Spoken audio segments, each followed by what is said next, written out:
Alors, on peut se poser la question, moi je peux parler pour l'Institut d'études avancées, dont je suis directeur scientifique et dont la directrice exécutive est ici présente et dont le coordinateur du comité de pilotage est aussi présent. Je peux parler pour la légitimité de faire ce séminaire dans le cadre de l'Institut d'études avancées. Sur l'école doctorale, bon, c'est autre chose. Mais sur cette légitimité pour l'Institut d'études avancées, c'est ce thème des transitions. Les transitions ne sont pas seulement des transitions au sens, j'allais dire, soit purement scientifiques dans l'objet des sciences, soit des transitions même sociales, culturelles et autres, mais les transitions, ça peut être des transitions de paradigme.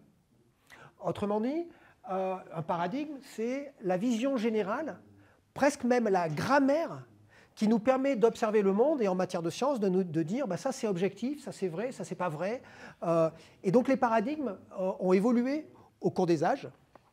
Et on peut dire que le lien entre spiritualité en général, on va dire religion en particulier, ou même langage mythique, mythique ne voulant pas dire faux, langage mythique et langage plus considéré comme scientifique a évolué. Et on peut dire que chaque fois cette relation intime entre, pour le faire très vite, entre science et religion, pour le faire de manière vraiment générale, est déterminante dans l'organisation du monde, l'organisation de la vision du monde d'un certain paradigme. Et c'est vrai qu'on a souvent tendance à distinguer aujourd'hui dans notre monde, d'un côté la science qui serait rationnelle et qui découperait en petits morceaux. Ce qu'il faut se rappeler, c'est ce que veut dire rationnel. Un ratio, ça veut dire découper, diviser. Et de notre côté, la religion qui ne serait pas rationnelle, on a cette vision, mais à l'origine, on peut dire à l'origine même de l'humanité, le désir de connaître, le désir de savoir, et ce qui constitue ce qu'on appelle le savoir, c'est un désir qui est à la fois religieux et scientifique. Et donc il n'y a pas de distinction réelle. Et ça ne veut pas dire que c'est inférieur ou supérieur, ça veut dire que c'est une vision du monde qui est plus globale, qui est plus générale. Le monde magico-religieux scientifique, il est lié à ce que Aristote et puis ensuite saint Thomas d'Aquin appellent la libido-scientia, le désir de savoir. Le désir de savoir puisqu'on vit dans un monde qui est en soi incomplet. Le rapport qu'on a au réel, ce n'est pas un rapport complet, la perception n'est pas immédiate. Et donc on a besoin sans cesse de compléter, c'est ça qu'on appelle la connaissance, c'est-à-dire qu'on interprète ce qui est au-delà de ce qui est supposé être notre perception, au-delà de nos représentations. Finalement, on peut dire que la posture, cette posture-là, cette posture du savoir, c'est une posture assez humble parce qu'elle suppose au préalable que je ne sais pas tout, et donc le désir même de savoir, c'est le désir d'interpréter ce que je crois savoir. Et donc la dimension de la connaissance, c'est une dimension qui est intrinsèquement liée à la croyance, mais une croyance qui ne s'estime pas complète. Je crois que le seul moment dans l'histoire de l'humanité où une croyance va s'estimer complète, c'est paradoxalement le moment où on va se faire croire que là, on n'est plus du tout religieux, c'est le positivisme. Le positivisme, c'est ce que j'appelle le fétichisme des faits. C'est-à-dire, je regarde le réel et je fais comme si le réel m'était entièrement donné. Comme si ce que je percevais était entièrement le réel. Il n'y a pas plus superstitieux que cela. Mais c'est érigé en croyance tellement absolue qu'on va appeler ça la connaissance rationnelle, qui serait purement objective, en oubliant que le mot objectif lui-même veut dire avoir un objectif, c'est-à-dire une perspective qui suppose d'autres perspectives. On va dire l'objectivité, c'est une seule... Non, l'objectivité, c'est forcément en concurrence avec d'autres types même d'objectivité, puisque je regarde l'objet, l'objet, c'est un objectif au sens photographique. Ce n'est pas une réalité qui existe en soi. Donc on a cette période de l'humanité où, globalement, science et religion sont dans la même tension désirante. C'est d'ailleurs la raison pour laquelle les grands scientifiques, à l'origine, sont presque tous des religieux, soit des philosophes, soit des religieux, quasiment tous, hein, même juste Copernic, jusqu'à preuve du contraire, c'est un religieux. Même Newton. Newton, il y a une grande partie de son œuvre qui est consacrée à l'alchimie, voire à l'alchimie spirituelle, à toute une série de choses, qui ont été gommées par les positivistes pour pouvoir valider une vision de Newton qui est une vision positiviste. Ce qui n'est pas la réalité, ce qui est au fond pas très scientifique par rapport à eux-mêmes les requirements que ces gens sont supposés se donner. Et puis on a une deuxième période qui est la période de la modernité. Et la période de la modernité, elle est très mal comprise.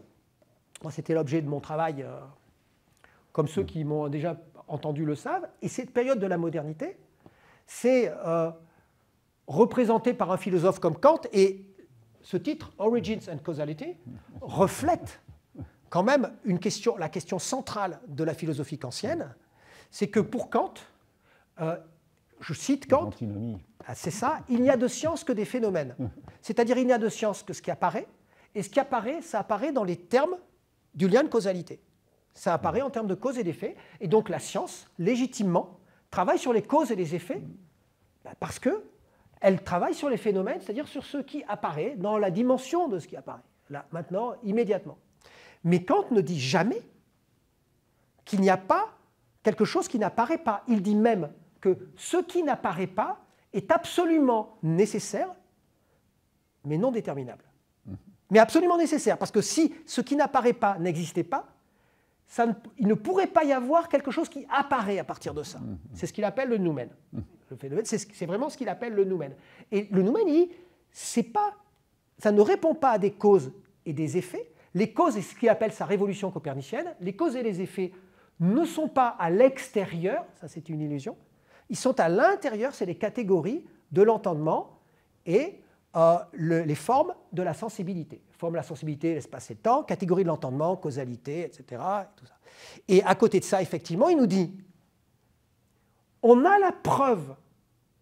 Ce n'est pas la preuve. Ce n'est pas une preuve au sens justement de saint Thomas d'Aquin, preuve de l'existence de Dieu, etc. Ce n'est pas un sens de preuve. On a la certitude, ce que lui il appelle la nécessité, qu'il y a quelque chose qui dépasse les causes et les effets, qui est finalement le principe de la nature.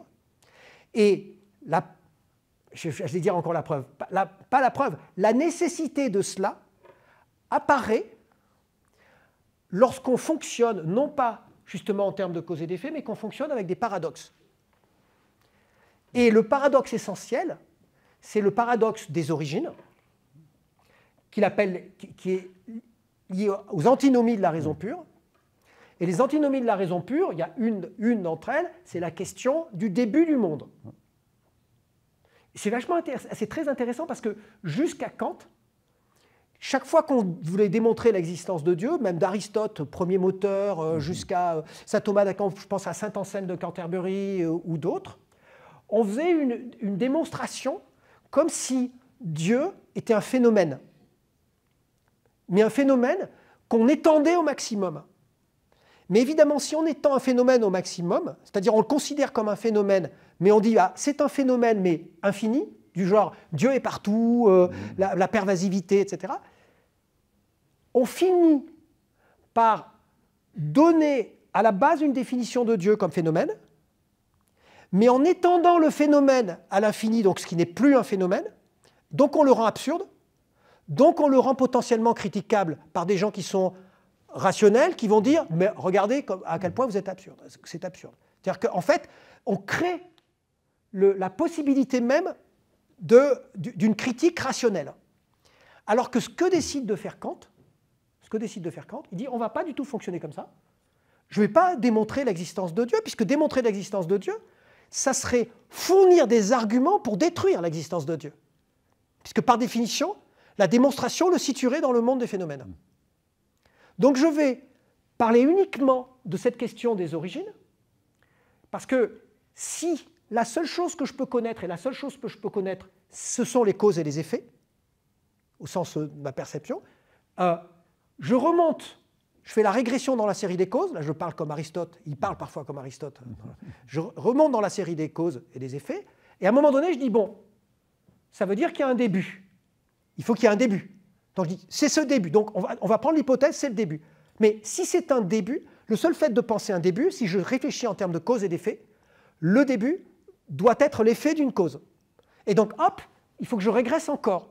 Et donc, je n'arrive pas à trouver de début. Le début devient impossible. Je dis, ah, c'est pas grave. Deuxième possibilité, il n'y a pas de début. Mais alors, s'il n'y a pas de début, ça veut donc dire que le passé est infini. Si le passé est infini, je divise le passé par 2, Si le passé est infini, c'est toujours l'infini. Donc si je pars du principe que, par exemple, ma naissance, c'est un moment précis, si je dis qu'il y a un temps infini avant ma naissance, ça devient absurde, parce que ça veut dire que je ne peux pas naître, si un temps infini s'est écoulé avant que je naisse. Pourtant, je suis né.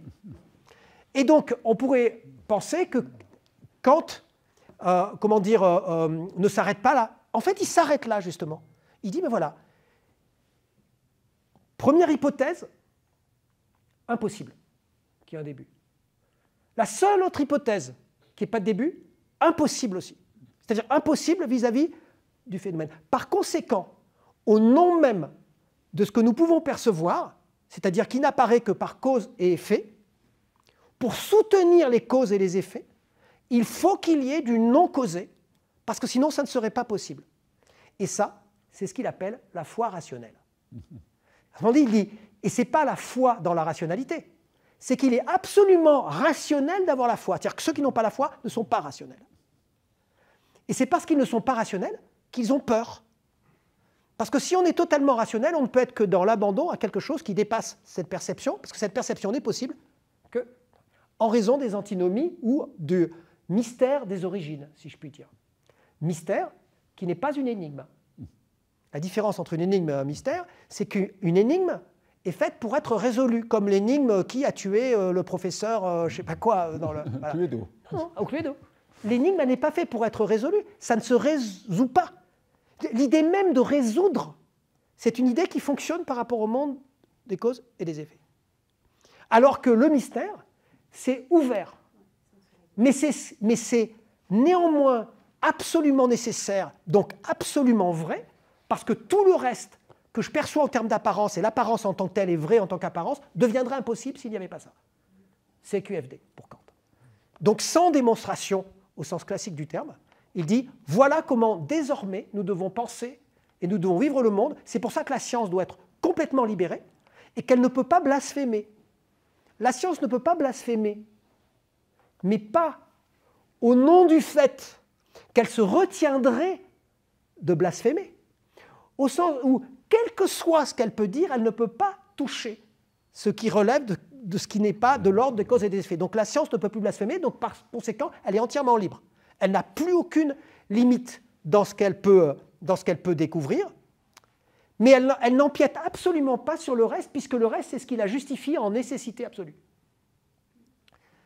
Et ça, c'est assez fascinant, sauf que, à l'évidence, c'était trop abyssal, trop vrai, trop grand pour être supporté, et dès le XIXe siècle, en croyant à une sorte de progrès de la rationalité, on est en réalité revenu à un modèle médiéval scolastique d'une théologie positiviste. Ce qu'on appelle le positivisme, qui n'est ni plus ni moins qu'une théologie positiviste, qui est une régression intellectuelle, contrairement à ce qu'on croit. Au lieu d'être dans l'ouverture d'un côté avec une vision mystique pure, ce que j'appelle la transcendance brute, sans représentation, qui n'est pas raffinée par les représentations, à l'évidence c'était trop brut et donc trop brutal, trop grand pour nous, on a régressé vers un système qui est devenu vraiment théologique, qui, de cette indétermination, qui est l'idée de liberté, c'est l'idée d'indétermination au XVIIIe siècle,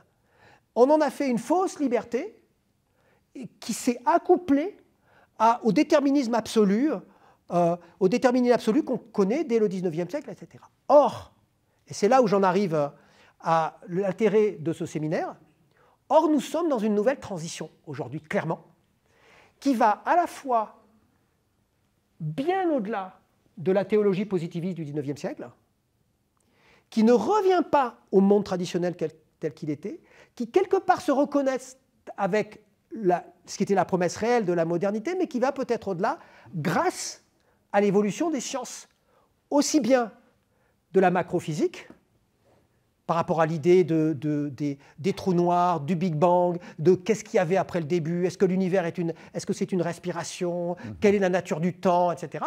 Et évidemment, de façon encore plus, si je puis dire, impériale ou royale, avec la microphysique représentée ici par Inès Safi, parce que la microphysique, c'est vraiment le domaine où on ne peut pas ne pas réaliser que ce qu'on appelle la causalité, les causes et les effets, ne sont pas que des effets de surface, ne sont pas que des principes de surface.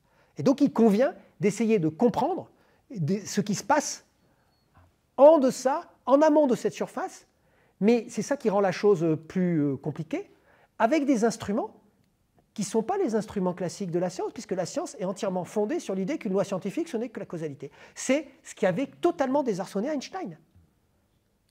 Il ne peut pas comprendre. Il dit non, c'est que quand les physiciens quantiques disent que le monde est probabiliste,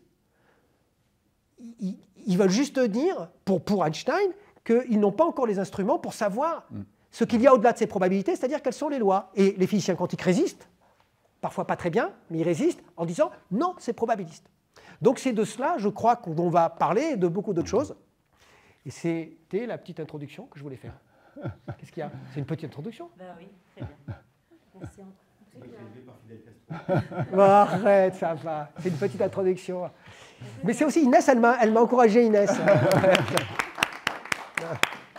Merci Raphaël, je pense qu'on est tout à fait dans ce cadre-là. Je voulais que Inès dise quelques mots d'abord sur l'état d'esprit dans lequel on aborde ce cycle, à la fois donc, ce séminaire introductif et puis le cours qui aura lieu à partir de la prochaine année universitaire. Et puis après, je ne sais pas combien de temps on a. Je peux vous faire un petit outline, d'appetizer sur le contenu du séminaire, donc, qui reviendra comme un contrepoint, une broderie sur l'ensemble des thématiques que Raphaël a mentionnées. Rapidement, donc je prends juste 3 minutes. Merci beaucoup Raphaël, tu as très très bien introduit notre cycle de séminaires. Nous sommes très heureux d'être là. J'espère en mai que ça sera un peu, il y aura plus de doctorants évidemment. Pour présenter effectivement tu as bien saisi l'état d'esprit de ce séminaire. Donc en fait, on parle aussi je dirais, d'interactions, d'approches transversales qui sont très importantes. Et c'est exactement ces visions binaires avec des prétendues oppositions entre croire et savoir, entre physique et métaphysique, entre le pourquoi et le comment, puisqu'on a tendance aussi à les attribuer aux sciences et à la spiritualité ou la religion, qu'on essaye de déconstruire en montrant aussi, à travers l'histoire de la pensée humaine, qu'il y a beaucoup de questions dont on discute au sein des nouveaux paradigmes scientifiques qui ont été débattus. Et en particulier, la question de la causalité qui est essentielle, puisque quand on essaie de comprendre, on cherche des causes. Et la physique quantique, entre autres, a aussi l'intérêt de montrer qu'on peut avoir, peut-être, dans certains cadres, si on veut être rigoureux d'interprétation, qu'on peut avoir des phénomènes qui n'ont pas de cause. Mais ça aussi remet en question notre quête d'objectivité absolue, qu'on oppose à la subjectivité, soi-disant, du côté des religions, et une objectivité qui serait que le propre des sciences. Et il est vrai que les croyances ici, quand on parle de connaissances et croyances, ça ne se réfère pas à une croyance religieuse en général, mais on voudrait aussi mettre l'accent sur l'importance de la croyance dans la démarche scientifique, y compris à travers les interprétations entre autres de la physique quantique, qui finalement ne sont pas du tout indépendantes des convictions des physiciens qui les ont élaborés. Et la participation subjective, en fait l'objectivité, est affaiblie par la physique quantique, puisque le rôle de la mesure devient très important. Et donc on peut parler d'une participation du sujet dans l'émergence du phénomène, mais aussi dans la perception de la causalité et la perception du temps, qui pourrait tout à fait lier à une sorte de construction par le sujet. Voilà un petit peu le genre de thème que nous allons aborder. Donc, je te laisse. Merci Inès. Voilà, alors, origine et causalité, ce sont deux questions qui sont très anciennes, ça a été rappelé par Raphaël, ça a été débattu de façon philosophique, mais il se trouve que la science contemporaine, celle qui a commencé au début du XXe siècle, par ce qu'on appelle les grandes révolutions scientifiques, la science contemporaine a buté à nouveau sur ces deux questions de l'origine ou des origines et de la causalité. Donc on a voulu rapprocher ces deux questions avec la microphysique pour la causalité et la macrophysique pour la question des origines, les deux choses étant quand même liées aussi, et voir comment les acteurs de cette révolution, à la fois les scientifiques mais aussi certains philosophes, ont essayé de trouver une cohérence dans les résultats des sciences et se retrouvent finalement à la fin, et c'est ce qu'on voulait vous expliquer jusqu'au séminaire du mois de mai, à la fin, toujours les pieds pris dans le tapis de ces fameuses antinomies de Kant. Voilà. C'est-à-dire que, comme Inès aime bien à le dire en citant je ne sais plus quel scientifique, hein, à la fin de l'exposé, on est encore plus confus, mais à un niveau plus élevé. Donc c'est ça le but. Alors l'exposé est assez rempli, hein, parce que évidemment l'idée c'était de fournir des éléments pour les doctorants. Les slides pourront être communiqués bien sûr. Donc ce que je vais faire, c'est passer un petit peu sur un sorte de survol sur quelques éléments pour vous donner un avant-goût de ce que vous pourrez entendre de façon plus détaillée au mois de mai quand on referons le séminaire. Voilà. Alors, l'outline générale, donc mars et mai, la découverte de la relativité générale de la physique quantique au début du siècle dernier, il y a à peu près 100 ans, qui a révolutionné les concepts d'origine et de causalité, et puis en fait les problèmes qui se sont posés pour interpréter les données des sciences à ce moment-là ont fait écho à des problèmes très anciens qui venaient des Grecs et en tout cas de la philosophie médiévale, ça a été d'ailleurs mentionné par Raphaël, c'est-à-dire les Arabes, hein, les philosophes arabo-musulmans et les Latins qui avaient déjà débattu de ces questions-là, mais évidemment avec des niveaux de technicité complètement différents et des façons de raisonner complètement différentes. Ensuite, on va commencer en fait comme Homère commence l'Iliade, in media res, c'est-à-dire tout de suite avec la révolution scientifique, mais on reviendra ensuite, on pensait revenir un peu sur cette histoire et en particulier sur ce qui s'est passé au XIXe siècle où il y a eu un rétrécissement de la pensée dans le cadre du positivisme. La question des origines a été abandonnée et la question de la causalité rétrécie. Hein.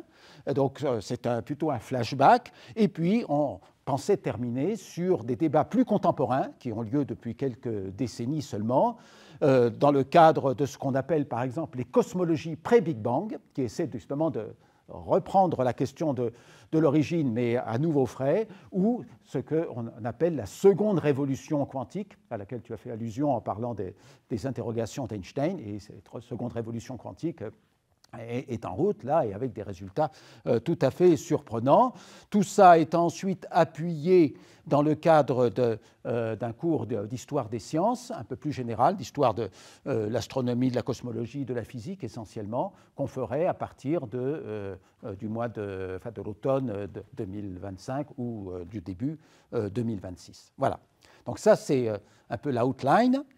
Alors, je vais essayer de faire ça. Donc, il y a pas mal d'informations, mais on va essayer de donner une impression un peu générale. Donc, origine, c'est un mot un peu compliqué à comprendre, parce qu'en fait, il a deux sens. Il veut dire à la fois la provenance, d'où viennent les choses, c'est-à-dire de la cause d'avant, hein, et puis ça signifie également le début.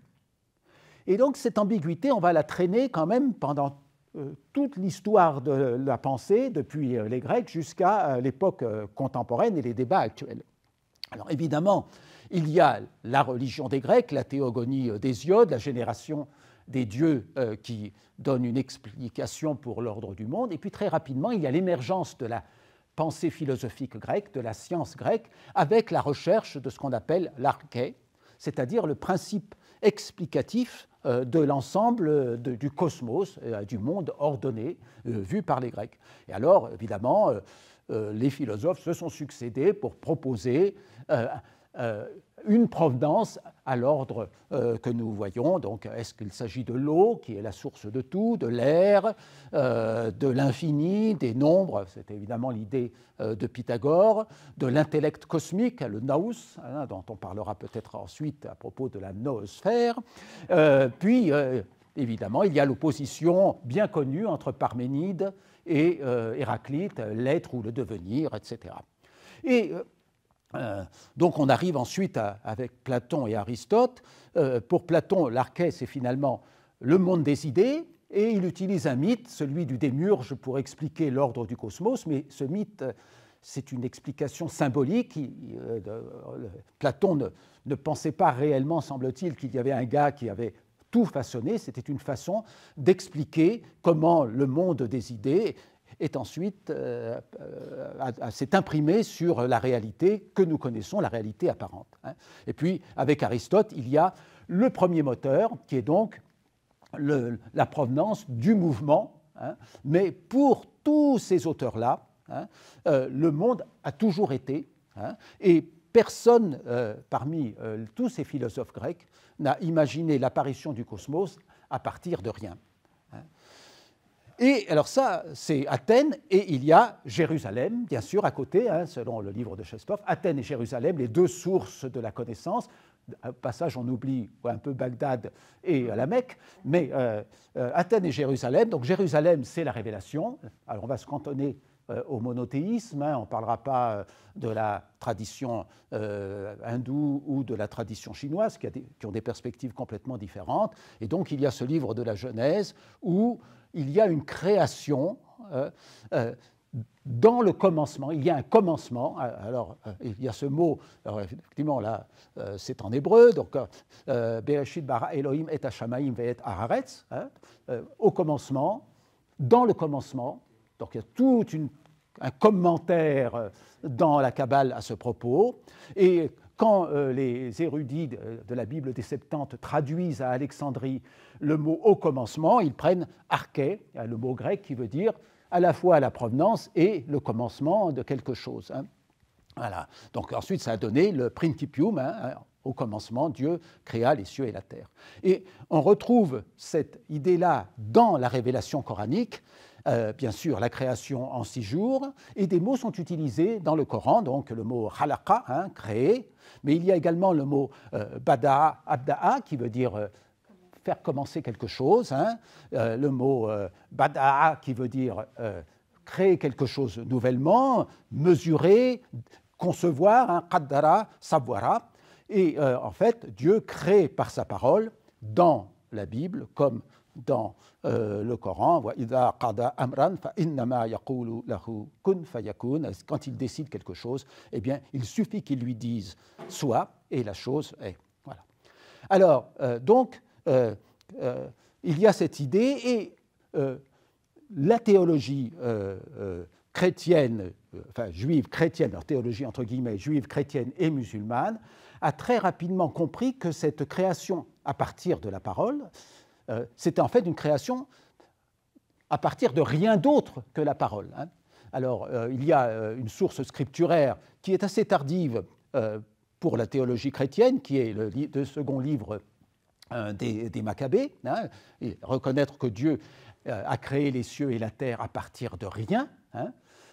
Donc ce n'est pas une génération, ce n'est pas un emprisonnement du divin dans une forme, c'est une création à partir de strictement rien, sans aucune chose qui existe, à part la connaissance ou la préscience que Dieu a du monde. Et il y a effectivement la même doctrine dans le Coran, à partir par exemple d'un verset du Coran, le 52-35, Am khuliqu min ghayri shay'in, am humul khaliqun, ont-ils été créés à partir de rien, ou sont-ils leurs propres créateurs? Et cette création est même renouvelée à chaque instant.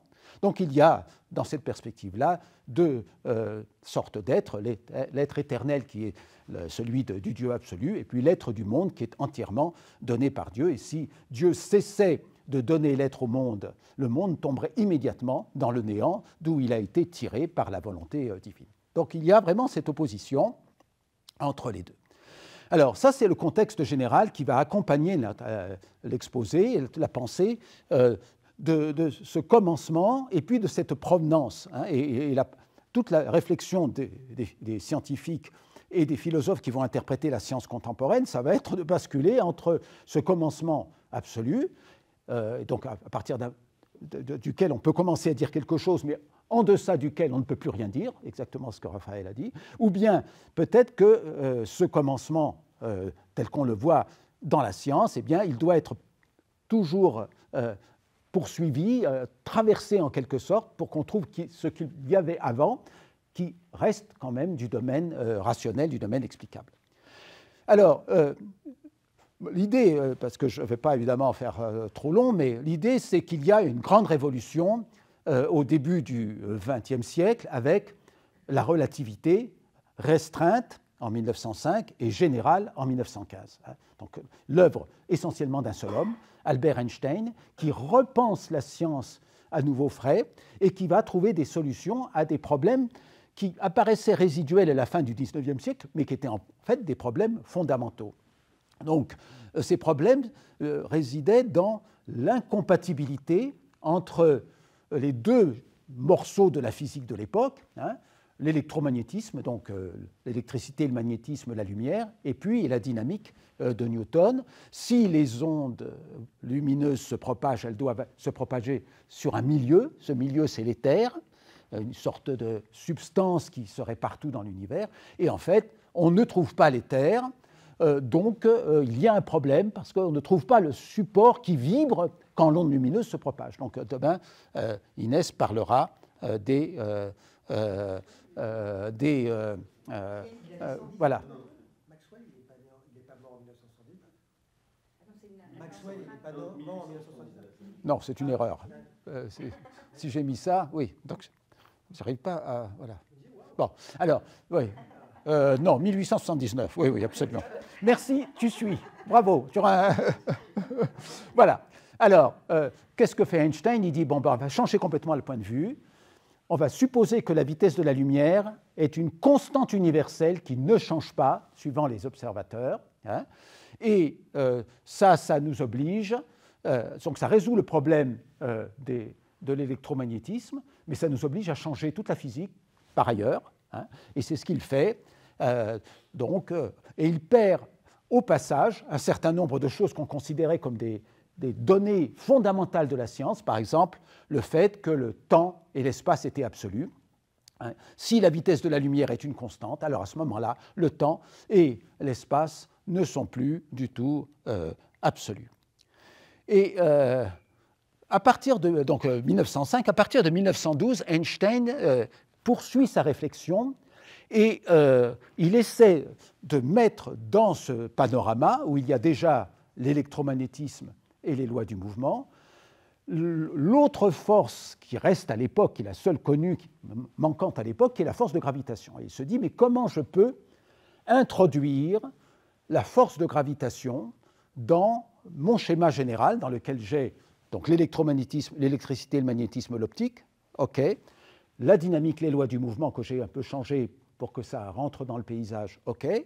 Maintenant, qu'est-ce que je fais avec la gravitation? Donc il commence à réfléchir en 1912 et il réfléchit sur la chute libre, le fait que quand les corps sont en chute libre, c'est-à-dire ils tombent dans le champ de gravitation, eh bien la gravitation brusquement disparaît. Ils sont en apesanteur, c'est-à-dire qu'ils ne sentent plus la gravitation. Et tous les corps tombent à la même vitesse, indépendamment de leur masse. C'est ce qu'on voit par exemple ici dans la Station spatiale internationale, où ces 6 astronautes tombent tous en même temps dans le champ de gravité de la Terre. Ils tombent tous à la même vitesse. Alors évidemment, comme ils ont une vitesse tangentielle, en fait, ils tournent autour de la Terre, mais ils sont en chute libre. Et Einstein se dit, si tous les corps tombent de la même façon dans le vide, ça veut dire que la gravitation n'est pas une propriété des corps. Donc, de quoi la gravitation pourrait-elle être une propriété? Si ce n'est pas une propriété des corps, c'est une propriété de l'espace. C'est l'espace-temps qui est modifié par la présence des masses. Et ça, c'est finalement une révolution conceptuelle totale. Donc, il va devoir chercher la façon de décrire les propriétés de l'espace modifié par la présence des masses. En fait, ce formalisme existe, c'est le formalisme riemannien, sauf que donc ça c'est une bonne nouvelle, et la mauvaise nouvelle c'est que c'est très compliqué. Donc il va aller voir à Berlin, où il vit pendant la Première Guerre mondiale, ses copains mathématiciens, et il va pendant 3 ans apprendre la géométrie riemannienne pour avoir l'outil qui permet de décrire les propriétés de l'espace en général. Voilà. Alors, donc la théorie de la relativité générale, la matière et l'espace la matière et l'énergie courbent l'espace et ralentissent l'écoulement du temps. Donc ce ne sont pas simplement c'est pas une scène sur laquelle les phénomènes se passeraient. L'espace et le temps sont eux-mêmes des phénomènes qui sont modifiés par la présence des masses. Et en 1915, il écrit ce qui est l'équation d'Einstein, parce que l'équation d'Einstein n'est pas E égale mc2, c'est ça l'équation d'Einstein. Et bien sûr, c'est une des seules équations que je montrerai, rassurez-vous. Donc, qu'est-ce qu'elle dit, l'équation d'Einstein? Elle dit, là, il y a la distribution de la matière et de l'énergie, à droite, et à gauche, il y a quelque chose qui va décrire les propriétés géométriques de l'espace. Alors, c'est totalement intuitif. Il n'y a aucune raison précise d'écrire cette équation, hein, mais cette quantité-là est régie par une loi de conservation, donc il cherche quelque chose qui est régi par une loi de conservation ici, de l'autre côté, et il fait cet exposé en 1915, mais en fait cette équation, c'est un système d'équations différentielles d'ordre 2 non linéaire à 10 inconnus, c'est insoluble, insoluble. Alors, les gens disent quand même, tu es sympa Albert, mais on est bien avancé, tu nous apportes une équation qui n'a pas de solution. Bon, donc Albert, fin 1915, il est un peu embêté, mais il arrive à faire des petits calculs dans son coin avec des hypothèses simplificatrices, et il trouve qu'il peut prévoir un phénomène qui était connu à l'époque, qui est le fait que l'orbite de Mercure a l'air de tourner lentement sur elle-même. Et puis quelques mois après, il y a Karl Schwarzschild qui arrive, qui est un mathématicien donc allemand, et qui arrive et qui dit « J'ai une solution de ton équation ». Dans un cas simple, hein, quand on considère une sphère qui ne tourne pas sur elle-même, autour de la sphère, je peux calculer le champ de gravitation. Alors Albert est super content. Le pauvre Karl Schwarzschild va mourir quelques mois après dans les tranchées en 1916. Et on va pouvoir commencer à faire un petit peu de physique là-dessus. Alors qu'est-ce que ça veut dire que l'espace est courbé? Ça, c'est... Voilà, l'espace est courbé. Qu'est-ce qu'il y a? Il y a une deuxième équation. Ouais. Eh bien, pas de panique, l'espace est courbe, mais parce que l'espace est courbe, pas de panique, l'espace est courbe. On vit dans un espace courbe, la surface de la Terre. Hein, voilà. Alors, quand on fait un triangle à la surface de la Terre, la somme des angles du triangle n'est pas égale à 180 degrés. La somme des angles intérieurs, j'ai beaucoup de mal avec cet écran. Hein. La somme des angles du triangle n'est pas égale à 180 degrés. Bon, j'arriverai. Voilà. Bon, c'est plus ou moins suivant la... Non. Non, non, ça c'est la seule, c'est la seule. Non, c'est pour vous montrer. Il faut regarder un peu les équations, même si on ne les comprend pas. Alors, non, mais ça rend fou. Ça rend fou. Voilà. Voilà. Voilà, je vais y arriver. Voilà, ça rend fou. Voilà, donc la somme des angles intérieurs du triangle n'est pas 180 degrés comme on apprend à l'école, mais c'est plus ou moins. Et puis quand on balade une flèche comme ça, un vecteur, parallèlement à lui-même, si on le fait monter vers le pôle nord, voilà, ça fait le vert. Là, mais si il fait un petit tour à l'équateur avant de remonter ici au pôle nord, c'est le rouge, eh bien les deux vecteurs à l'arrivée ne sont pas les mêmes. Donc des vecteurs qui sont transportés parallèlement à eux-mêmes, suivant différents trajets, ne sont pas identiques à l'arrivée. C'est ça la courbure, donc ce n'est pas de panique, hein. On n'est pas en train d'être déformé par l'espace, hein. On a simplement des propriétés géométriques qui ne sont pas celles qu'on apprend à l'école avec la géométrie euclidienne. Donc il y a plus différents types de géométrie, hein, le Bernard Riemann, voilà, et la géométrie euclidienne, et puis la surface d'une sphère, où par exemple la somme des angles intérieurs du triangle est supérieure à 180 degrés, ou la géométrie dite hyperbolique, où elle est inférieure à 180 degrés. Voilà. Alors, sur cette base-là, Einstein va faire ses travaux, et il prévoit la déviation des rayons lumineux par les masses, ce qui n'est pas une prédiction de Newton. Et en 1919, Arthur Eddington, donc, qui vit à Cambridge, a connaissance des travaux d'Einstein, puisque la guerre est finie. Il faut voir que pendant 4 ans, les travaux d'Einstein ont été inconnus des Français, et des Américains et des Anglais. Et il va donc partir pour observer une éclipse, et il voit que les étoiles, les positions apparentes des étoiles autour du Soleil, eh bien, elles changent pendant l'éclipse parce que parce que les rayons lumineux sont déviés. Et voilà, les lumières sont toutes déformées dans les cieux. Einstein's theory triomphe d'Einstein. Il a prévu un phénomène qui finit par être observé. Alors ça, c'est de 1919. Et là, voilà, on arrive dans les considérations cosmologiques. Donc, à partir de 1917, Einstein commence à réfléchir à la question de l'univers dans son ensemble et il écrit « J'ai fait quelque chose dans la théorie de la gravitation qui m'expose un peu au danger d'être interné dans un asile d'aliénés ». Il écrit ça à un de ses amis physiciens, Paul Ehrenfest. Donc il publie un petit texte qui s'appelle « Considérations cosmologiques dans la théorie générale de la relativité » en 1917, donc c'est pendant la guerre. Il est à Berlin, il publie le texte en allemand.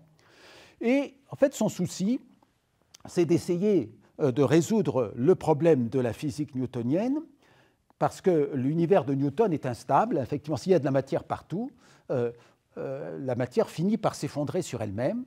Et pour éviter ça, il faut introduire une petite astuce dans la physique de Newton. Il faut supposer que la loi de Newton en 1 sur R2, qui décroît comme le carré de la distance, cette loi, eh bien, en fait, la force de gravitation décroît beaucoup plus vite, décroît un peu plus vite, pardon, que 1 sur R2. Donc il introduit une astuce dans son calcul pour pouvoir avoir un univers qui est fermé sur lui-même, c'est-à-dire c'est un univers dont le volume est limité, le volume est fini, pardon, mais il est illimité, exactement comme la surface d'une sphère.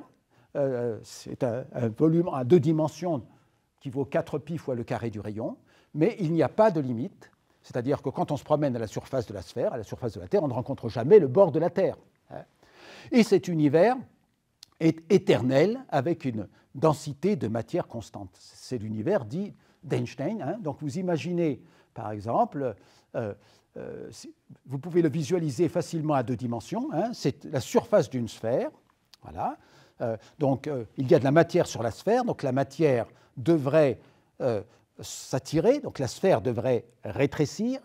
Mais s'il y a une force qui est la constante cosmologique qui pousse dans l'autre sens, eh bien, il y a une sorte d'équilibre et la sphère reste immobile, c'est-à-dire qu'elle n'enfle pas et elle ne diminue pas. Donc ça, vous avez visualisé ça à 2 dimensions, et maintenant vous faites un saut conceptuel en disant ben, on n'est pas sur la surface d'une sphère, on est dans un espace à 3 dimensions, et ce n'est pas représentable du point de vue de l'image, mais c'est conceptualisable du point de vue mathématique. Voilà. Donc on est sur un univers éternel, il n'y a pas d'origine, et ça ne gêne pas Einstein parce qu'Einstein est un spinoziste. Il croit dans le Dieu de Spinoza, qui est en fait l'ensemble des forces et des lois de la nature, qui n'a pas, et la nature a toujours été, ça n'a pas commencé au sens où on l'entend. Alors je voudrais évidemment pas trop faire trop long, donc tu nous laisses jusqu'à quelle heure? Tant qu'on est heureux. Voilà, tant qu'on est heureux, oui, mais enfin, bon, je mettons jusqu'à un petit avant-goût jusqu'à un certain point, puis je m'arrêterai là pour vous laisser le coup. Voilà. Alors, donc voilà la situation, mais en fait, Einstein fait plein d'erreurs dans son papier. D'abord, il n'y a aucune comparaison aux observations, c'est juste un pur produit de l'esprit, c'est un jeu intellectuel pour essayer de voir jusqu'où il pouvait pousser la loi de la gravitation en relativité générale pour avoir quelque chose de cohérent. Il ne s'aperçoit pas que son modèle est instable, c'est-à-dire que c'est un équilibre précaire entre la force de gravitation qui fait que normalement l'univers devrait s'effondrer sur lui-même et la constante cosmologique qui repousse et qui tient en quelque sorte l'univers. Et puis en plus, il fait une erreur de calcul, parce que ce qu'il fait dans son calcul, ce n'est pas ça. En fait, il ne met pas la constante cosmologique de façon correcte. Et quelques mois après, son copain Willem de Sitter, qui est un Hollandais à Leiden, lui dit « Mais quand on regarde tes équations, en fait, il y a une autre solution. C'est une solution dans laquelle l'univers est en expansion indéfiniment. C'est-à-dire qu'il n'y a pas d'origine, il n'y a pas de début, mais il est tout le temps en train de se dilater. Et en fait, c'est une solution quand l'univers est vide, quand il n'y a pas de matière. Alors Einstein est très surpris qu'on puisse avoir un espace sans matière, puisque lui pense que c'est la matière qui crée l'espace-temps. Donc, il décrit aucun espace-temps n'est possible sans la matière qui l'engendre. Donc, il y a à ce moment-là, en 1917, deux solutions aux équations d'Einstein pour le cosmos, soit une solution complètement stable, statique, soit une solution d'un univers en expansion, mais dans un cas comme dans l'autre, il n'y a pas de commencement. L'univers est éternel. En parallèle, en 1922, Alexandre Friedman, grand mathématicien soviétique, découvre la relativité générale, et c'est un génie ce gars-là. Très rapidement, il va arriver sur le problème cosmologique, il va essayer de résoudre les équations. Et quand il regarde les équations, il se dit, mais normalement, l'univers est en mouvement, c'est-à-dire qu'il est en expansion, l'espace est en expansion, ou en contraction. Il ne peut pas être statique. C'est un artifice de considérer qu'il peut être statique. Normalement, les équations nous disent que l'univers est soit en expansion, soit en contraction. Et s'il est en expansion, il est en expansion depuis une singularité initiale, c'est-à-dire un moment où le temps vaut 0, le rayon de l'univers, la distance caractéristique de l'univers vaut 0, et la densité est infinie. Et l'univers n'est pas éternel, puisqu'il y a un début à l'espace-temps, à la matière et à l'énergie. Il tombe là-dessus, il écrit son papier en 1922, il l'envoie à Albert Einstein, référé. Albert Einstein dit « Ce papier est très mauvais. Il y a plein d'erreurs. » En fait, c'est Einstein qui fait des erreurs. Donc il écrit ensuite en disant « Non, le papier est juste, mais il n'y a aucune signification physique à ce que tu écris, mon pauvre Alexandre. Aucune signification physique. » Donc, voilà, on en reste là. Donc, Alexandre Friedman refait un papier en 1924 pour essayer de convaincre Albert Einstein. En 1925, Alexandre Friedman va en Crimée, il achète des poires à la gare, il mange ses poires, il attrape le typhus, il meurt.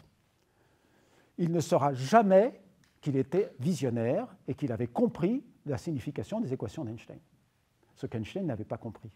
Einstein n'avait pas compris lui-même la signification de ces équations. Ah, voilà, merci. Oui. Voilà.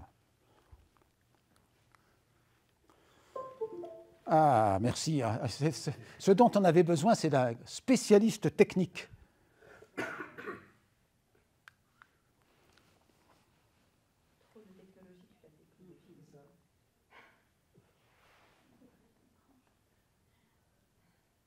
Elle n'est pas là, si, non? Je ne l'ai pas envoyée, non?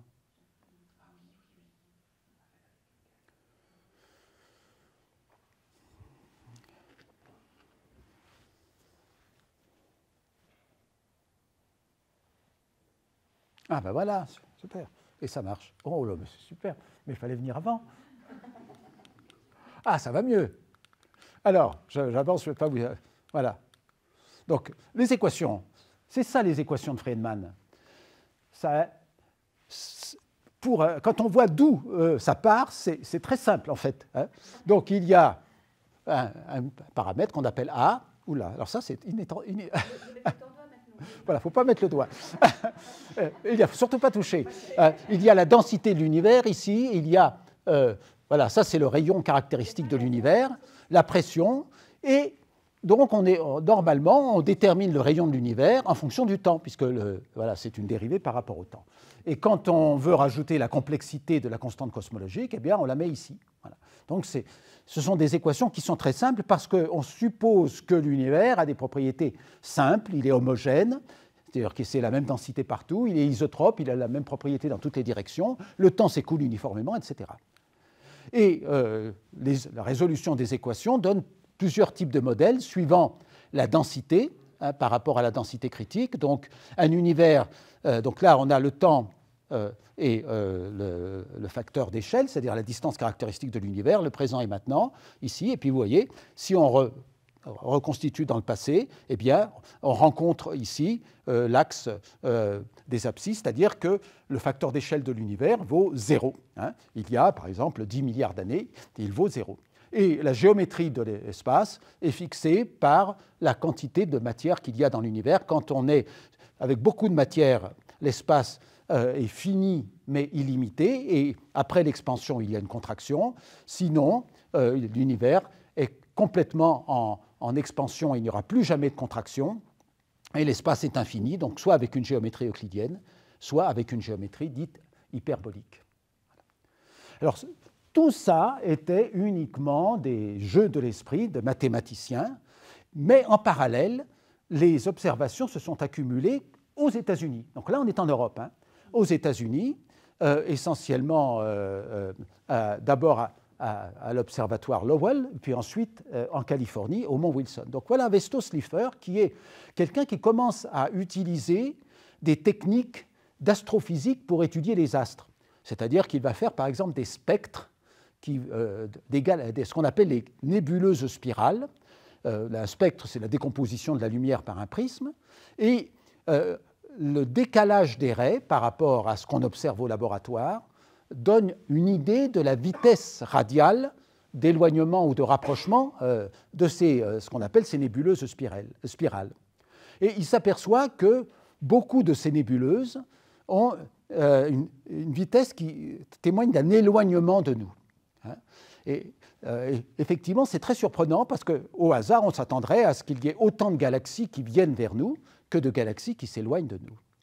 Voilà, les galaxies, par exemple, donc là, c'est la galaxie une des galaxies les plus proches de nous, la galaxie géante la plus proche de nous, c'est la galaxie d'Andromède, la seule qu'on voit à l'œil nu dans l'hémisphère nord quand on sait où elle est. Donc ici, sur cette photo, vous voyez ici les étoiles qui sont à l'avant-plan dans la Voie lactée, et puis on a cet ensemble d'étoiles là. Et à l'époque, donc en 1920, on se demande si ces nébuleuses spirales sont à l'intérieur de notre Voie lactée, ce sont des ensembles, des amas d'étoiles à l'intérieur de notre Voie lactée, ou ce sont d'autres Voies lactées, d'autres univers-îles, pour employer le mot de Kant dont on parlait tout à l'heure. Donc il y a un fameux débat en 1920 qui a lieu au Musée national d'histoire naturelle entre Heber Curtis et Harlow Shapley. Curtis défendant l'idée que les nébuleuses spirales sont d'autres galaxies, en dehors de notre galaxie, à nous, la Voie lactée, et Shapley défendant l'idée contraire. Donc il n'y avait pas de solution à l'époque, et ça va être la grande découverte d'il y a exactement 100 ans, grâce à cette femme exceptionnelle qui s'appelle Henrietta Leavitt, qui est une des femmes qui a été complètement Mathildée. Est-ce que vous connaissez l'effet Mathilda ? L'effet Mathilda, étudié par les sociologues des sciences, c'est le fait que quand une femme fait une grande découverte, cette grande découverte est attribuée à un homme. Voilà. Donc elle découvre qu'il y a des étoiles qui pulsent, qu'on appelle les céphéides, et que plus elles sont lumineuses, plus elles pulsent lentement. Donc en regardant leur pulsation, voilà, leur cycle de luminosité plus grande et de luminosité plus petite, eh bien, on connaît leur luminosité absolue, et si on détecte sur une plaque photo leur éclat apparent, eh bien, on peut mesurer la distance. Donc, elle découvre ça, et elle va mourir en 1921. Voilà, donc il y a beaucoup de gens dans mon histoire qui vont mourir de façon précoce et dont les travaux ne vont pas être reconnus. Donc, elle meurt en 1921 du cancer. Ça sera utile pour ceux qui restent. Voilà. Voilà. Et Edwin Hubble, lui, en 1924, va utiliser les travaux d'Henrietta Leavitt pour regarder des céphéides dans la galaxie d'Andromède que je viens de vous montrer, et il s'aperçoit que donc il peut mesurer la distance, et il s'aperçoit que la distance est très importante, bien au-delà des limites de la Voie lactée. Donc en fait, c'est l'hypothèse de Kant qui est la bonne. Il y a des univers-îles. Notre Voie lactée comprend 100 milliards d'étoiles, et puis à côté, il y a une autre Voie lactée, la galaxie d'Andromède, qui comprend elle aussi 100 milliards ou 200 milliards d'étoiles, et il y en a plein comme ça dans l'espace. Il la cite bien d'ailleurs ? Est-ce qu'il la cite correctement ? Parce que tout le monde est persuadé que c'est Hubble. Enfin, moi en tout cas. Non, mais parce qu'il utilise son réseau. Est-ce qu'il la cite correctement? Non, non, très peu, très peu. Alors, après sa mort, je sais que des gens ont essayé de lui faire attribuer le prix Nobel à titre posthume. Mais le comité Nobel a refusé parce qu'il faut être vivant pour avoir le prix Nobel, ce qui est une des grandes injustices du prix Nobel. Il faut être vivant. Voilà. Voilà. Donc, les nébuleuses spirales sont en fait d'autres galaxies. Ça, c'est la grande découverte de Hubble, mais il n'aurait pas pu faire cette découverte s'il n'y avait pas eu les travaux d'Henrietta Leavitt. Alors, on arrive à une des figures que j'aime bien là, et qui va évidemment nous occuper un certain temps, c'est l'abbé Lemaître, un Belge, ordonné prêtre en 1923, qui va faire sa thèse à Cambridge avec Eddington, et puis qui va voyager aux États-Unis. Donc, il va aller à Harvard et il va aller au Mont Wilson, donc en Californie. Et là, il va rencontrer Vesto Slipher, qui va commencer à lui parler de ces galaxies qui ont toutes l'air de s'éloigner de nous. Et sans connaître le travail de Friedman, qui a complètement été ghosté, pour employer un mot à la mode, ghosté par Einstein, le maître va proposer un modèle dans lequel l'univers commence par la solution A d'Einstein, c'est-à-dire c'est une boule statique, et puis à un moment donné, à cause d'une instabilité, l'univers entre en expansion. Et donc il fait une sorte de fusion entre la solution A des équations d'Albert Einstein et la solution B, qui est celle de Wilhelm de Sitter. Voilà. Donc, à la fin de son travail, le maître, il a quelques mesures de distance de galaxies, donc en 1927, j'ai oublié de le mettre, il a quelques mesures de galaxies, de vitesse de galaxies, et il essaie de déterminer le rythme d'expansion de l'univers, et il trouve 625 km par seconde et par mégaparsec. C'est une valeur très élevée qui a comme conséquence que l'univers est en expansion depuis 1 milliard d'années. Or, on sait que les étoiles sont plus vieilles que 1 milliard d'années à l'époque. Donc il y a un problème. Donc il écrit son texte en français, mais quand il va y avoir la traduction en anglais, le maître va dire non, on ne met pas cette partie-là, c'est trop vaseux. Donc on la coupe. Et en fait, il est le premier à avoir déterminé le rythme d'expansion de l'univers. Alors, le fameux congrès Solvay de 1927, dont Inès vous montrera la photo officielle, qui est un congrès très important, le maître, jeune chercheur, est dans la salle, il s'approche d'Albert Einstein et il lui dit, voilà, j'ai fait ce modèle-là. Einstein dit, mais c'est une physique abominable. Abominable. C'est le maître qui raconte ça. Mais votre physique abominable me rappelle un autre papier que j'ai référé il y a quelques années, c'est le papier d'Alexandre Friedman. Voilà. Et donc le maître reste un petit peu interdit devant ce barrage fait par Albert Einstein. Sauf que 2 ans après, et je ne vais pas trop, voilà, on peut arrêter dans 10 minutes peut-être, 2 ans après, Hubble et Humason vont utiliser les travaux de Slipher, plus les travaux de Hubble pour mesurer les distances des galaxies, et ils vont s'apercevoir que les galaxies s'éloignent toutes de nous, et d'autant plus vite qu'elles sont loin. Alors, on n'est pas au centre de l'expansion, c'est un effet relatif. Chacun s'éloigne de chacune, en quelque sorte. Voilà, si on est sur la galaxie rouge, on voit la verte s'éloigner vers la gauche et la droite s'éloigner, et la bleue s'éloigner vers la droite. Mais si on est sur la verte, eh bien, on voit la rouge s'éloigner relativement, puisque c'est le mouvement dans l'autre sens, et puis la bleue s'éloigne 2 fois plus vite, puisque c'est la vitesse combinée de la bleue par rapport à la rouge et de la rouge par rapport à la verte. Donc, ça veut dire que tout le monde s'éloigne de tout le monde, et c'est donc ce qu'on appelle la loi de Hubble et Humason. Alors Humason, c'est aussi encore une histoire extraordinaire. Humason a abandonné ses études à 14 ans, il est devenu muletier en Californie.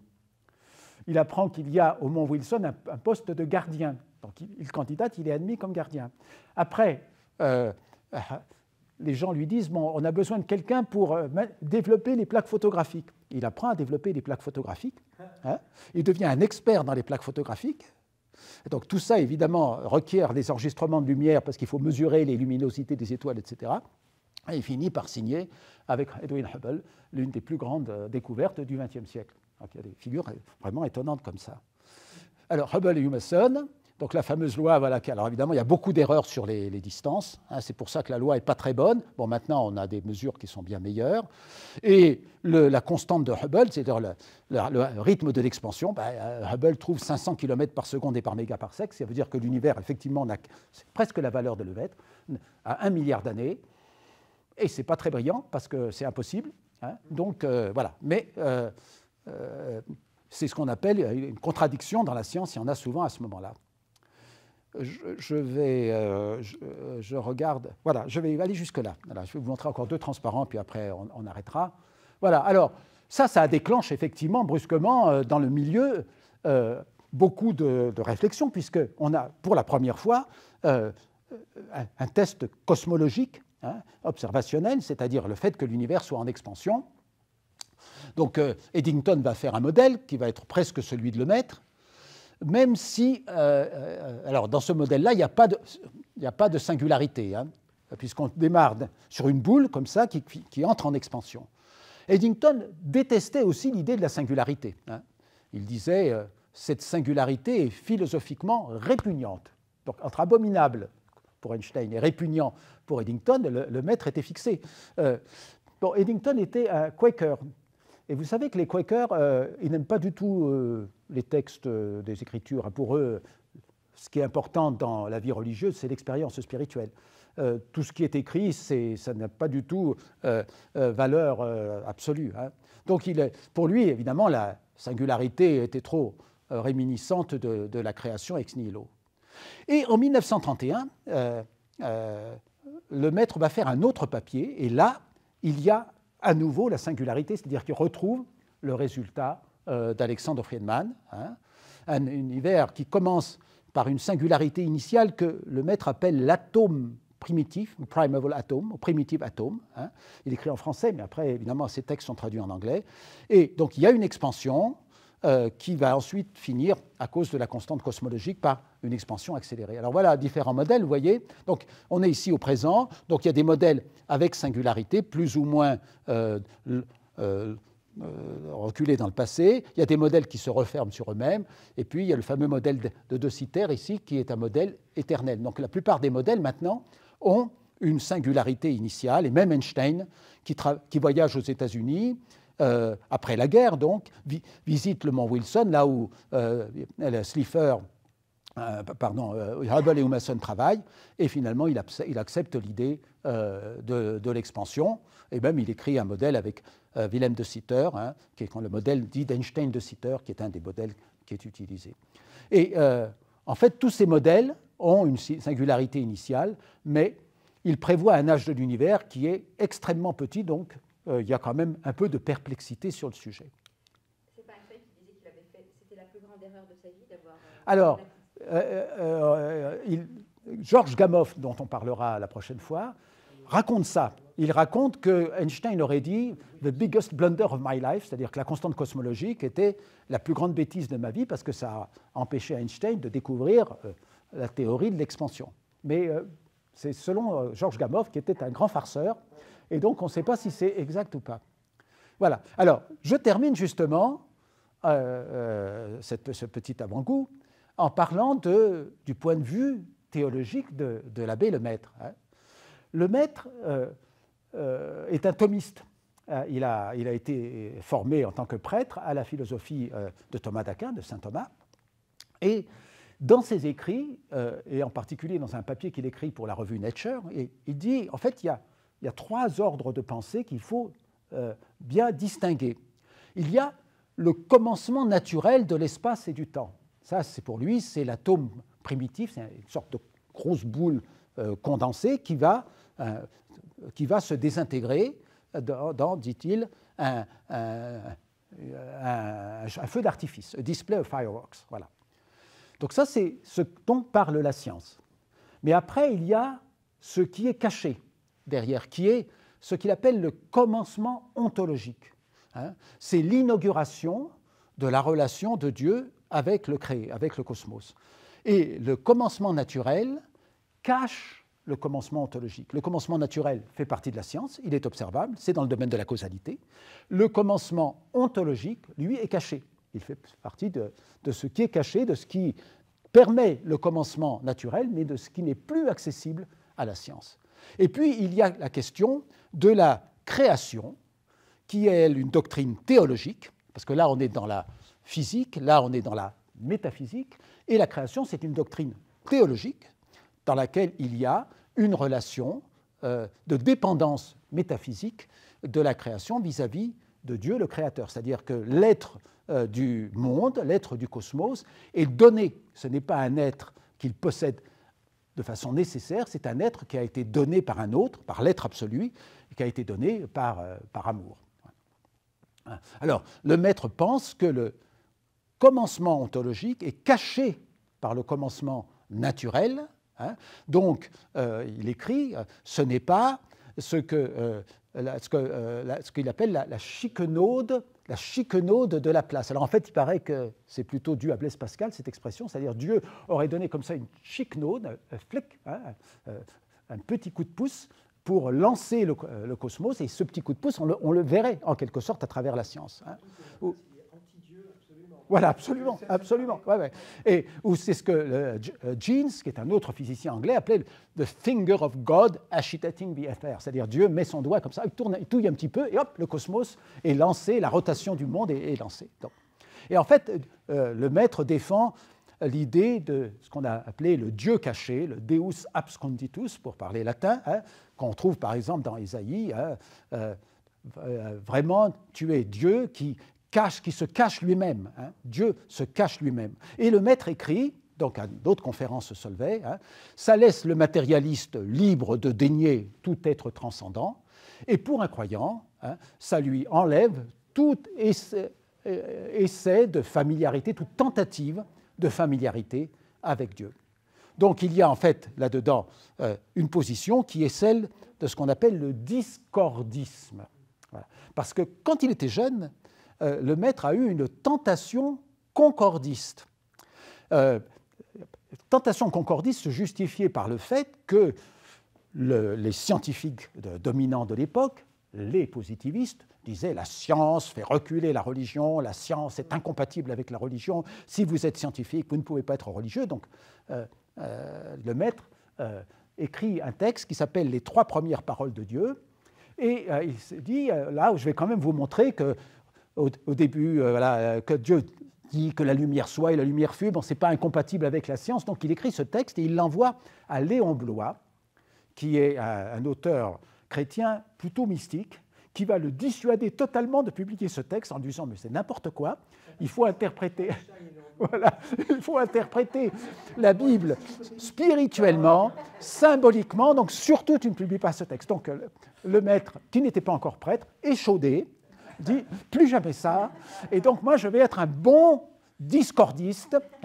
Il n'y a aucune relation entre la science qui parle du commencement naturel et les Écritures qui parlent du commencement ontologique ou de la création. Ce sont 2 approches différentes, non reliées, qui amènent quand même à la vérité, mais il y a 2 chemins vers la vérité, et donc le maître défend l'idée de ces 2 chemins vers la vérité. Voilà, alors je vais peut-être m'arrêter là. Ce n'est pas du tout la fin de l'histoire, parce que cette histoire va connaître de très nombreux rebondissements dans l'histoire des sciences et de la philosophie dans les années qui vont suivre. Là, on est à peu près en 1930, 35, au moment où les modèles de la relativité générale prédisent une singularité. Cette singularité amène à des contradictions avec les observations, puisqu'elle donne un âge de l'univers de 1 milliard d'années totalement incompatible avec la mesure des âges des étoiles, de plusieurs milliards d'années. Et il y a effectivement une forte répugnance chez une partie des scientifiques pour accepter cette idée de singularité qui ressemble trop, entre guillemets, à l'idée de la création. Et alors, le maître essaie d'utiliser toutes les ressources de la pensée de saint Thomas pour bien montrer que on peut continuer à discuter de cela, puisqu'on n'est pas en train, en faisant de la science, de faire de la métaphysique, même si la métaphysique est intéressante, mais la métaphysique est de l'ordre de l'interprétation, hein, et non pas quelque chose qu'on trouve comme une série de causes à travers l'investigation scientifique. Voilà. C'est Gamow qui a transformé ça, justement. Voilà. Le passage de 1 milliard avec le bruit. Alors, je vais expliquer effectivement qu'on va passer ensuite à 10 milliards avec, je vous montre ça, parce que, voilà, juste pour dire que Einstein croyait encore à l'époque, en 1930, que la singularité suggère un peu trop de création. Voilà, c'est ça. Et en fait, Einstein est concordiste. C'est-à-dire qu'il pense exactement ce que tu as dit. Hein, il pense que si on commence à parler d'un début du temps et de l'espace, on est en train de parler de la création. Alors que le maître s'efforce de mobiliser les ressources du thomisme, qui c'est quand même de la pensée du XIIIe siècle, pour expliquer que non, ce sont deux choses différentes. Voilà. Voilà. Alors là, on va voir d'autres concordistes, donc le fameux Fred Hoyle, qui va arriver alors avec ses gros sabots en disant non, c'est trop la création, donc moi je vais vous proposer autre chose, un autre modèle dans lequel il n'y a pas la singularité. Et en même temps, un modèle qui va être capable de reproduire les données. Et c'est ce que Hoyle va faire avec ses collaborateurs Hermann Bondi et Thomas Gold, parce que voilà, la raison pour laquelle les scientifiques aiment tellement le Big Bang, c'est parce qu'ils sont totalement aveuglés par le livre de la Genèse. Voilà ce que dit Hoyle. Hein. Là encore, il attribue à le maître des idées concordistes, alors que le maître est un discordiste. Mais on pourrait dire qu'ils sont concordistes, oui. Tout cela, avec Aristote. Voilà. Oui, oui. Aveugle, donc on reprendra là-dessus. La prochaine fois, là, il est 47. Peut-être qu'on a 10 minutes pour des questions, si vous souhaitez. C'est Gamow, non? Gamow, oui, va intervenir. Voilà, Gamow va intervenir dans la suite. Mais bon, je vous montrerai. Je ne veux pas déflorer la suite. Oui, il y a encore pas mal de péripéties, bien sûr, et ça continue même encore actuellement sur la singularité. Voilà, donc un petit outline. Donc après, effectivement, il y a... on va aller jusqu'en 1965, qui est le moment où le modèle du Big Bang va être confirmé, hein, observationnellement. Et je vous montrerai que les débats qui sont développés à ce moment-là font vraiment écho aux débats qui ont lieu dans la pensée médiévale, hein, avec des figures comme Avicenne, Ibn Sina, Al-Ghazali, Al-Ghazal, Ibn Rushd, Averroès, et bien sûr Thomas d'Aquin. Voilà. Alors, est-ce que vous avez quelques questions sur cette petite introduction appetizer? C'était un... Ah oui, ouais, merci. Voilà. On applaudit nombreux. On applaudit 2 fois. Bon. Alors, s'il y a des questions, bienvenue. Moi, oui. Plein de questions, mais c'est la question de la singularité, et même dès le début de ton exposé, oui. qui se pose sur qu'est-ce que signifie le rien. Oui. C'est-à-dire qu'on dit oui, ça vient de rien, oui. mais en fait, quand on dit ça vient de rien, on n'est pas en train de dire ça vient de rien. Bien sûr. On est en train de dire ça vient de, et en anglais c'est intéressant, de nothing. Donc ça veut dire que c'est pas une chose. Oui. C'est pas rien. Oui, oui. C'est-à-dire que voilà, c'est-à-dire que la manière même de nommer rien, c'est déjà dire quelque chose qui n'est pas une chose. Oui. Et ce quelque chose qui n'est pas une chose, lorsqu'on le nomme Dieu, on peut le nommer ce qu'on veut. On veut dire que c'est pas une chose. Oui. Donc l'esprit. Donc ça pose la question de l'esprit. Oui. Ça oui. pose la question de la non-matérialité. Oui. Oui. Oui, oui. Et immédiatement, elle est posée, cette question de la non-matérialité, et finalement, ça croise les questions qu'on retrouve en micro. Voilà, exactement. Qu'est-ce que ça signifie lorsqu'on parle de fluctuation du vide? Oui.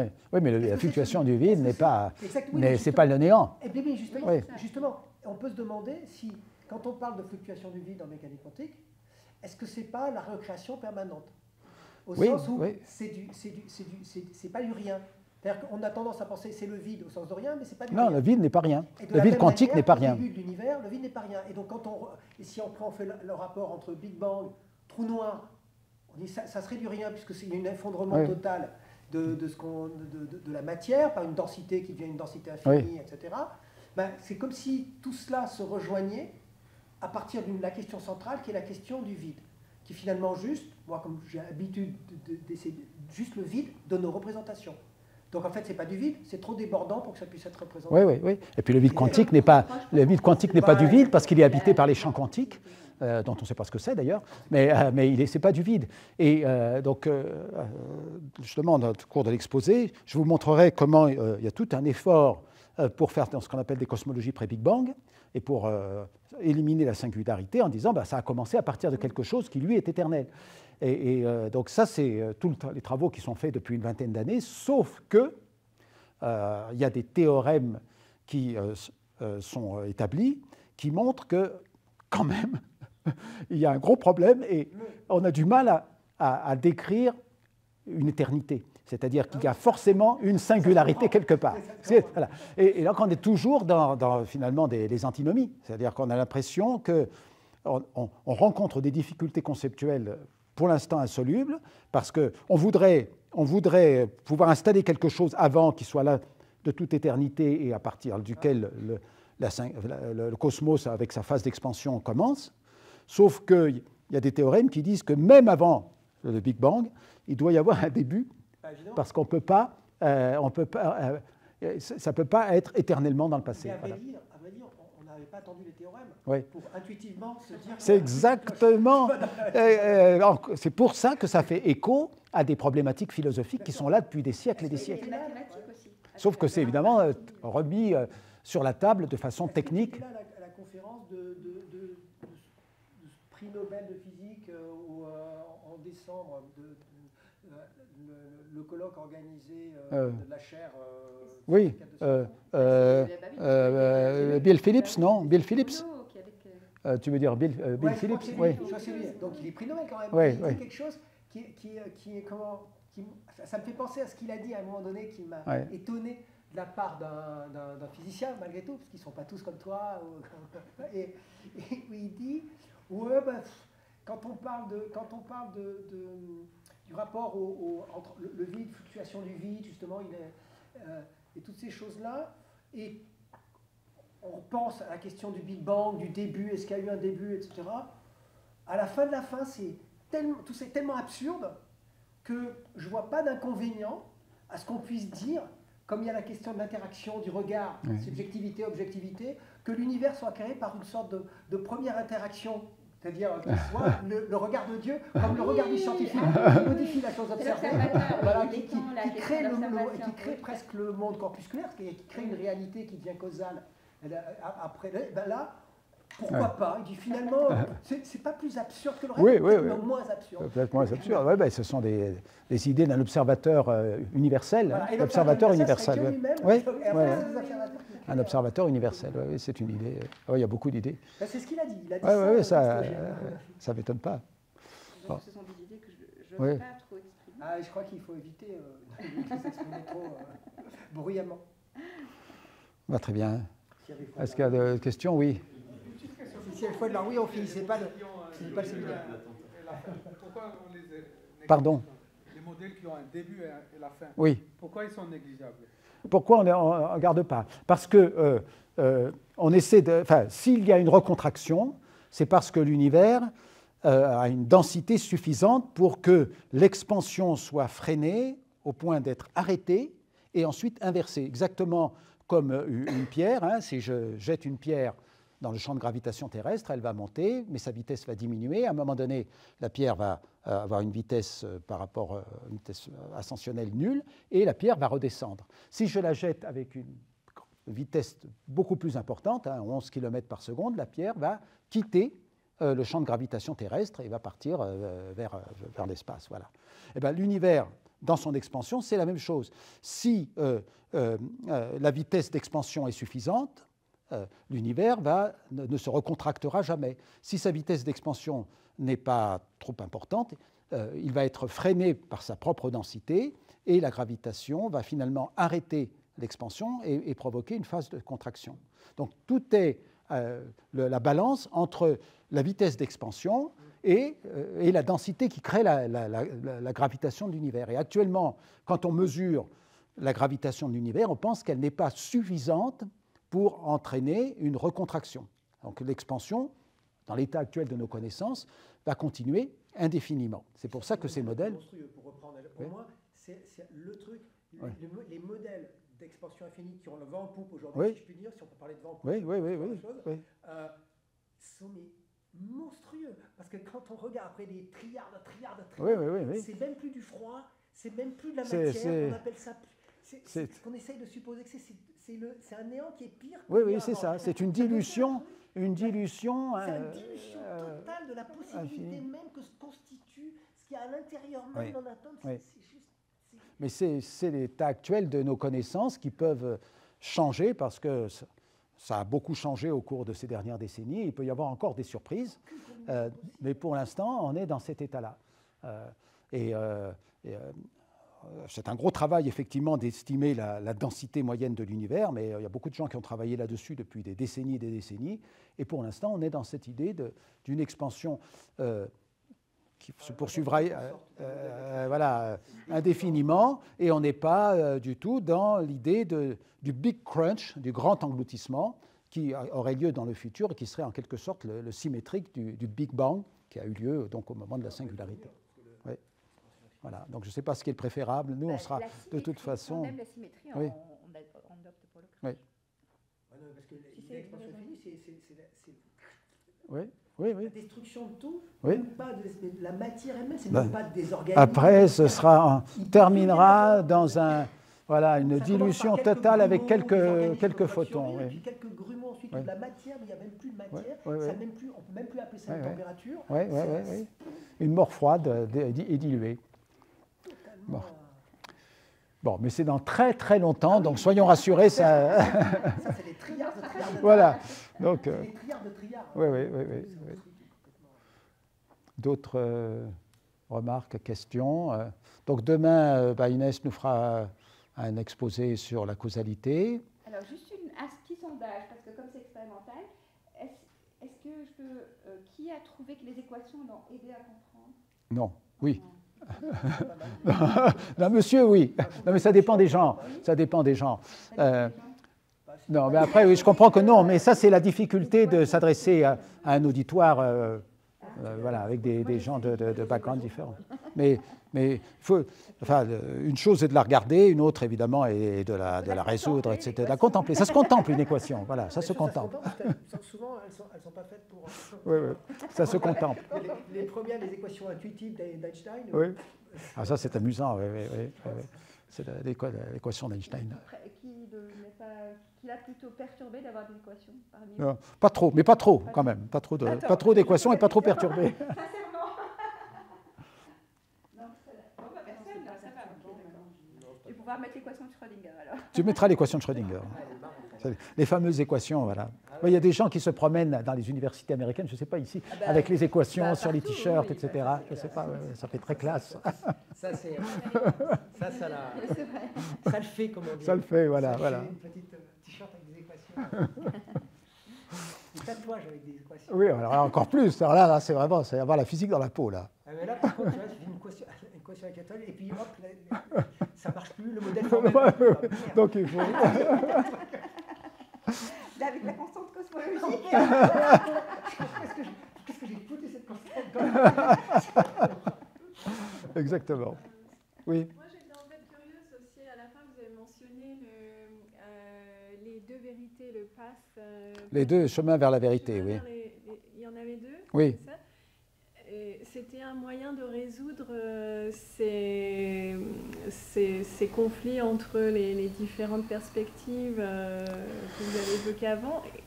Est-ce que vous pouvez en dire deux mots? Alors, on reviendra là-dessus. Là, je citais le maître qui a été effectivement victime un peu d'une critique, parce que le prêtre, il est habillé, vous le voyez sur les photos, avec, voilà, il portait la tenue d'un prêtre, et il arrive avec des équations qui sont réminiscentes de la création.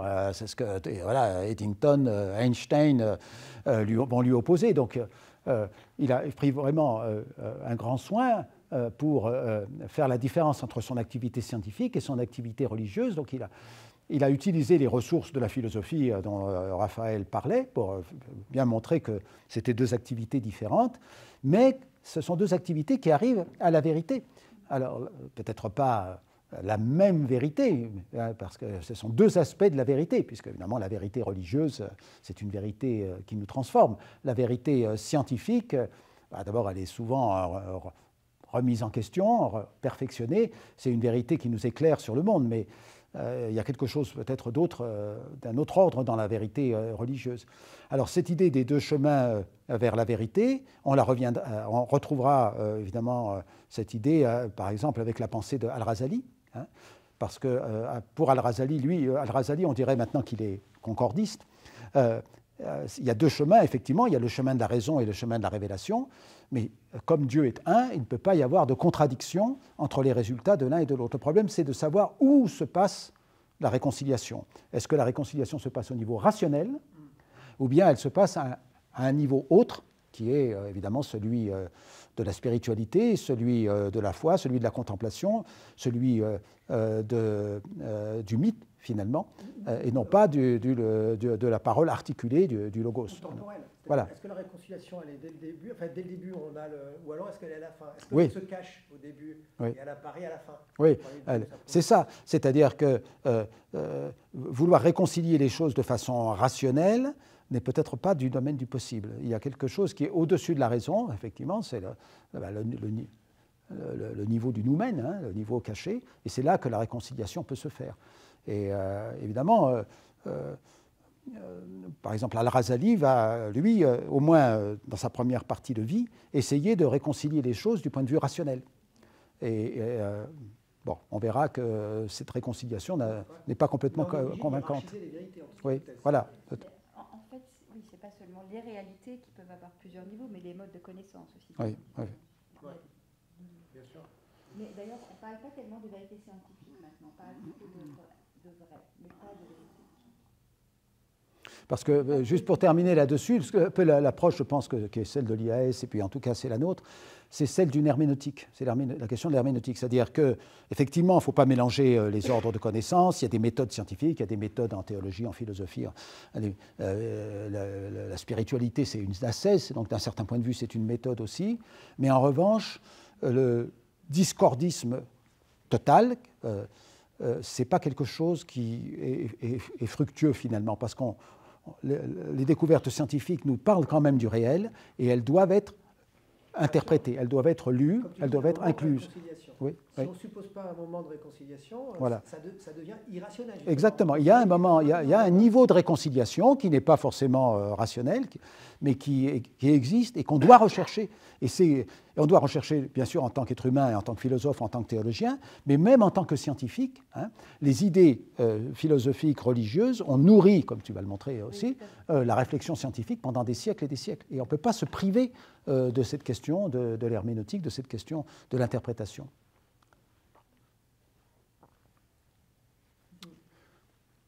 Lorsque vous avez parlé de deux chemins pour la quête de vérité scientifique et religieuse, est-ce que ce n'était pas la quête religieuse qui a commencé après lancer la recherche scientifique Oui. Au début, peut-être. Alors, ça dépend évidemment quelle période on considère. Quand la science a commencé, on a tendance un peu, c'est le petit défaut de mon exposé, à faire commencer la science avec les Grecs, mais la science en tant qu'investigation rationnelle du monde, elle a commencé avant les Grecs, elle a commencé avec les Chinois, les Hindous et peut-être même avant avec les Sumériens, selon notre connaissance, sans parler de Göbekli Tepe et des choses qu'on découvre maintenant qui ont 10, 11 000 années d'âge avec des technologies qui existaient déjà à l'époque, etc. Donc, mais en tout cas, dans le cadre, par exemple, de la tradition musulmane, c'est évident que la révélation coranique incite les croyants à sortir et à aller contempler les signes et à méditer, à réfléchir sur les signes de Dieu dans le monde, dans la création. Et ça a été, comme on le dit souvent dans nos exposés, une incitation très forte au développement de la science, donc à rebours de ce que les orientalistes prétendaient, les Ignaz Goldziher, Ernest Renan et Joseph Chartres et les autres, les orientalistes de la fin du XIXe siècle et du début du XXe siècle, qui ont tous prétendu que la tradition musulmane a arrêté le développement des sciences, sauf pendant une brève période à Bagdad au début du IXe siècle. Nous, et pas nous simplement, mais des travaux récents montrent que, au contraire, ce développement des sciences s'est poursuivi pendant des siècles et des siècles parce qu'il était encouragé par la religion, on pourrait dire, par la tradition musulmane, comme une façon de glorifier Dieu, finalement, en allant découvrir ces signes dans le monde et en méditant dessus. Est-ce qu'il y a pas... Oui. Non, ce que je voulais dire juste, c'est donc ce sera l'objet du cours proposé à l'école doctorale à la rentrée. Oui. C'est vraiment de oui. construire aussi les présupposés. Les présupposés orientalistes. L'encouragement, c'est aussi des concepts, des ruptures en fait, conceptuelles qui ont été inspirées par les sciences, mais on n'utilisait pas les sciences comme juge de la révélation, comme on le fait actuellement avec les miracles coraniques. Mais c'est plus comme source d'inspiration pour aller critiquer justement la physique d'Aristote, entre autres, et le modèle du monde fermé. Je suis même pas limité par l'islam, par exemple. Comment? Je ne suis pas même limité par le cas de l'islam, mais je parle généralement parce oui. que je crois que c'est assez commun dès le début. Exactement. Dès le oui. départ que ça, même à ce niveau, même avant d'atteindre ce niveau cosmologique, de voir que nous sommes capables de sortir de la Terre et de voir ailleurs, mais beaucoup avant, les anciens contemplaient le ciel pour chercher la vérité. Donc la motivation, c'était plus religieuse que scientifique. Et après... Ou métaphysique, oui. comme les atomismes, par exemple. Oui, bien sûr. Qui ont joué un rôle très important. Bien sûr. Mais c'est vraiment notre démarche. Hein. Bon, ici, à l'IAS, et puis je pense aussi aux travaux qu'on fait avec Inès, d'essayer de réhabiliter ce dialogue entre science, philosophie, théologie et spiritualité, pour montrer que ces instances se nourrissent l'une de l'autre. Et on n'est pas du tout dans cette vision où les religions, bien comprises, arrêtent le développement des sciences parce qu'elles en ont peur. Au contraire, étudier le monde, c'est une façon de glorifier Dieu. Voilà. Je me demande s'il n'y a pas même un autre facteur qui est intrinsèquement lié aux religieux dans la dynamique scientifique et qui a été en partie perdu au XIXe siècle. On assimile souvent la religion au dogme. Oui. Que la dimension dogmatique, c'est une dimension, j'allais dire, orgueilleuse. Croire que j'ai raison face à ce qui pourrait être la grandeur de Dieu. Et dans l'islam en particulier, le fait que Dieu ne puisse pas être représenté, parce que d'une certaine façon, il est trop grand par rapport à toute représentation possible, ça induit un minimum d'humilité qui est la base de la science, c'est-à-dire ce qui fait la base de la science, c'est l'esprit critique.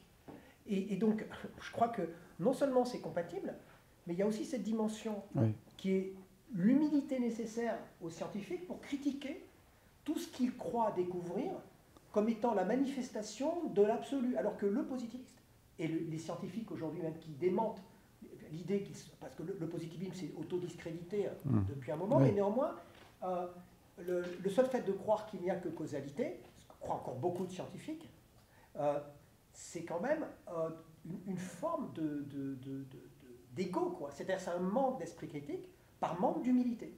C'est exactement ce que je... Oui, c'est exactement ce que tu vas dire demain. Parmi les pairs que j'essaie de déconstruire d'opposition, il y a esprit critique, dogmatisme. C'est exactement ce qui est dans la diapo d'introduction voilà, c'est vraiment ça.